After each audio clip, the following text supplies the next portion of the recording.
اس کی تو اجازت بھی نہیں ہے. اچھا فائل نہیں اٹھوا رہے وہ، بیسکلی جس کو آپ سمجھ رہے ہیں وہ فائل اٹھا رہے ہیں، وہ آپ کو ایک ٹاسک دے دیتے ہیں کہ یہ آپ کے پاس ٹاسک ہے، اس ٹاسک کے مطابق آپ نے فلانے کورٹ کے اندر جا کے آپ نے ایڈجسٹمنٹ دینی ہے، یا آپ نے وہاں کا سروس میٹر کے اوپر رکھا ہوا ہے تو سروس والے میٹر میں آپ نے اپنے آپ کو اپیئر کرنا ہے. تو یہ ان کا کانفیڈنس بوسٹ اپ کے لیے ہوتا ہے. یہ کہنا کہ ہمارے سے صرف فائلیں اٹھوا رہے ہیں، دس از ایبسلیوٹلی رانگ، دس از بالکل یہ غلط ایک بات ہے. ان سے کوئی فائل نہیں اٹھوائی جاتی، ان کو اگر فائل دی جاتی ہے کہ تم ان کیسوں کو پرسیو کرو. تو دیکھیں بہت سارے اسٹیجز ہوتے ہیں جس کے اندر سینئر کو خود اپیئر ہونا ہوتا ہے، ادروائز وہ اپنے جونیئرز کے تھرو کام کروا رہا ہوتا ہے. تو اگر ایک جونیئر خود کورٹ میں جاتا ہے تو اس کی جج کے سامنے اپیئرنس ہوتی ہے، اس کی ریڈر کے سامنے اپیئرنس ہوتی ہے، کورٹ میں اپیئرنس ہوتی ہے. تو الٹیمیٹلی یہ اس کے اپنے بینیفٹ کے لیے ہے. اس کے اندر کوئی یہ نہیں ہے کہ ہم اس کے ساتھ کوئی زیادتی ہے، ایسی کوئی زیادتی نہیں ہے. آج بھی جو سینئر ہے اس نے اپنے وقتوں کے اندر فائلیں اٹھائی ہوئی ہیں.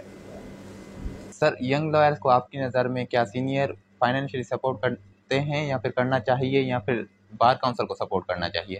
Coming back to the same question کہ جب یہ لا بنا تھا تو جو لا پروفیشن میں آ رہا ہے تو اس کو کم سے کم اتنا فائنینشلی ساؤنڈ ہونا چاہیے کہ اس کو شروع میں انیشلی پیسے نہ لے.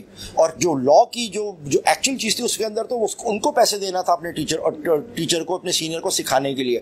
لیکن ایسا ہو نہیں رہا ہے. اب اگر کوئی جونیئر آپ کے پاس آتا ہے، اب جیسے لیٹس سے میرے پاس بہت سارے جونیئرز آتے ہیں، اگر میں ہر جونیئر کو پے کرنا شروع کر دوں گا تو جتنا میں کماؤں گا نہیں اس سے میرا ایکسپینڈیچر نکل جائیں گے.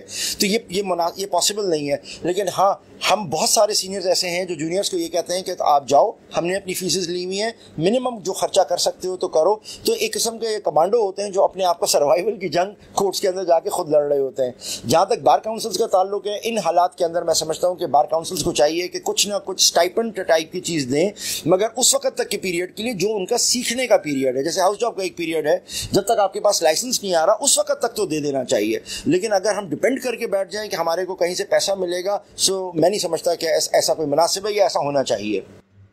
سر کیا وجہ ہے کہ آج کل کے نوجوان فرسٹ پرائرٹی لا کو نہیں رکھتے، ادر فیلڈس کو رکھتے ہیں؟ لا کو تو کسی زمانے میں جب قائد پاکستان بنا تھا اس وقت لوگوں نے فرسٹ پرائرٹی پہ لا کو رکھا تھا. پھر اس کے بعد یہ جو ہماری ایک پوری ایک تحریک چلی تھی جس کے اندر لائرز نے اپنے لائر موومنٹ کے نام سے افتخار چودھری کی، اس کے بعد لوگوں کے اندر ایک شوق لا کے بارے میں آیا اور لوگوں کو آئیڈیا ہوا کہ لا کتنی پاورفل چیز ہے. اس کے بعد آپ دیکھیں تو لوگ آج کل پرائرٹی کے اندر لا کو رکھ رہے ہیں ادر دین ادر فیلڈس.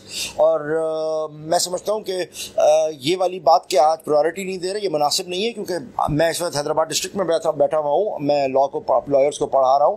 اس وقت 12 کالجز تو صرف حیدرآباد ڈویژنز کے اندر ہیں لا کے، اور ایک کے اندر آپ 200 اگر سیٹس لگائیں تو آپ حساب لگائیں کہ کتنے بن رہے ہیں اور کتنے، اور ہر کالج کے اندر جو ہے سیٹس کم پڑ رہی ہیں. لہٰذا لوگ پرائرٹی دے رہے ہیں، لوگ بہت تیزی سے لا کی طرف آ رہے ہیں اور بہت اچھا کر رہے ہیں، کیونکہ اب تو بہت ساری برانچز نکل گئی ہیں.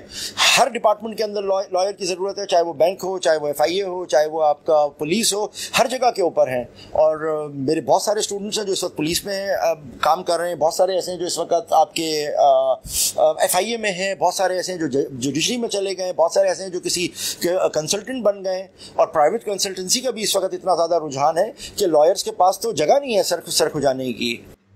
سر آج کل ہم نے یہ دیکھا ہے کہ کافی لائرز جو ہیں اپنی فیلڈ میں آنے کے بعد پھر سے اسکپ کر جاتے ہیں، ادر فیلڈس کی طرف چلے جاتے ہیں، جیسے گورنمنٹ سرونٹ ہو گئے، اس طرح کی فیلڈس. یہ ہمارے معاشرے کا ایک بہت بڑا فقدان ہے کہ ہم اپنی چیزوں کو کرتے ہیں، مگر یہ صرف لا کو نہ دیکھیں. بہت سارے میڈیکل ڈاکٹرز ہیں جو ساری چیزیں چھوڑ کے CSS میں چلے جاتے ہیں، بہت ساری ڈفرینٹ.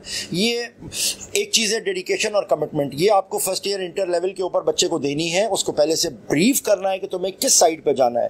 کوئی بھی وہ بچہ جو اپنی سوچ سے وکالت کے اندر آیا ہے وہ کبھی بھی اپنی فیلڈ نہیں چھوڑے گا. اسٹرگل ضرور ہے، دیکھیں محنت ہے، ایسے یہ ممکن تھوڑی ہے کہ محنت نہ ہو. محنت تو ہوتی ہے، محنت کے بعد ہی ساری چیز ہوتی ہے. اگر آپ محنت کر رہے ہیں تو آپ اپنی جگہ کے اندر اسموتھلی اور مضبوطی سے کام کر سکتے ہیں، لیکن اگر آپ محنت نہیں کریں گے تو پھر آپ اپنی چیز کو چھوڑ دیں گے. شروع کے ایئرز میں آپ کو بہت ڈیڈیکیشن چاہیے، ٹائم دینا ہے، آپ نے لا کو اسٹڈی کرنا ہے، نئے جو لاز آئے ہیں ان کو آپ نے اچھے طریقے سے دیکھنا ہے. اگر آپ یہ سارے کام پراپر طور کے اوپر کر جاتے ہیں تو کوئی ریزن نہیں ہے کہ ایک وکیل اپنی وکالت کو چھوڑ کے جائے، بلکہ وہ تو کبھی جوڈیشری کی طرف جانا بھی نہیں پسند کرے گا. لیکن ڈیڈیکیشن ہے اور آپ نے کمٹمنٹ اپنی دینی ہے. اگر آپ پروفیشن کے ساتھ کمیٹڈ ہیں تو آپ یہ سارے چیز بہت آرام کے ساتھ کر سکتے ہیں.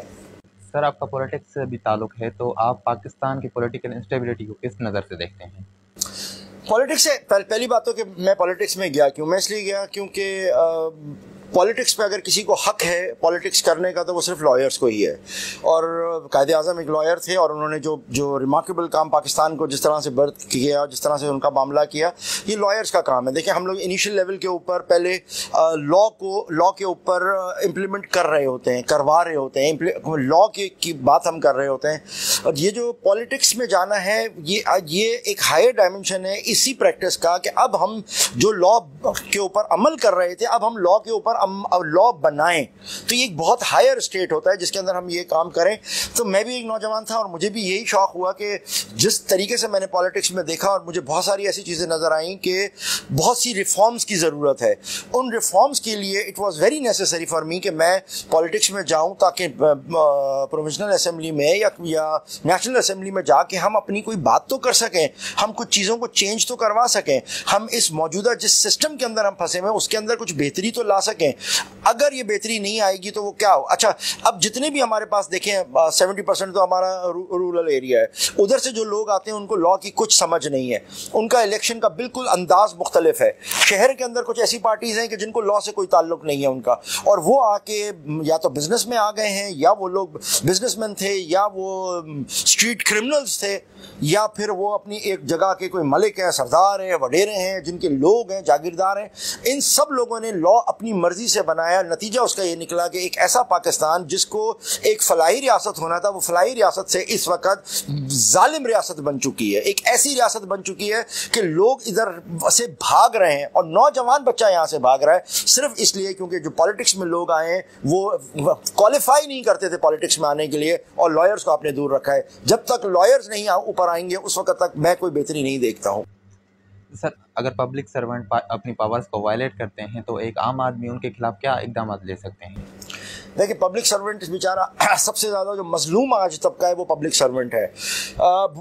سب سے پہلے بھٹو صاحب نے پبلک سرونٹس کی جو ہمارے بیوروکریٹس تھے ان کی ایک طاقت کم کری، اس کے بعد مشرف صاحب نے کم کری.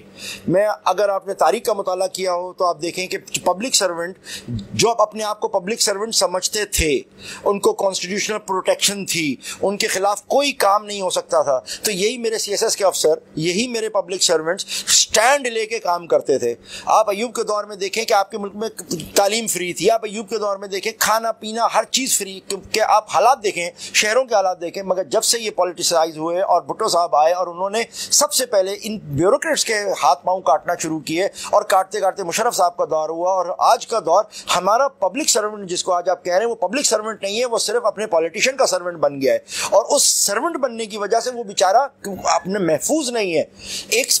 ایک ڈی سی جب اس کو پتا ہے مجھے یہاں کے MP نے رکھا ہے، ایک ڈی سی جب اس کو یہ SP اس کو پتا ہے کہ مجھے جواب اپنی حکومت کو نہیں، اپنے چیف سیکرٹری کو نہیں دینا، مجھے اپنے ہوم منسٹر کو نہیں دینا، مجھے جواب دینا ہے یہاں کے وڈیرے، یہاں کے MPA کو، اس کے ہاؤس پہ جا کے جواب دینا ہے. آپ کیا ایکسپیکٹ کرتے ہیں کہ وہ کوئی میرٹ پہ کام کر سکے گا؟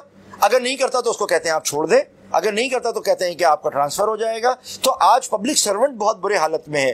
آئی نو آپ یہ سوچ رہے ہوں گے کہ میں ان کی کیوں وکالت کر رہا ہوں، but I know them very closely کہ آج وہ بیچارے کام کرتے ہوئے ڈر رہے ہیں. اور وہ کیوں ڈر رہے ہیں؟ Just because our interference in their matters.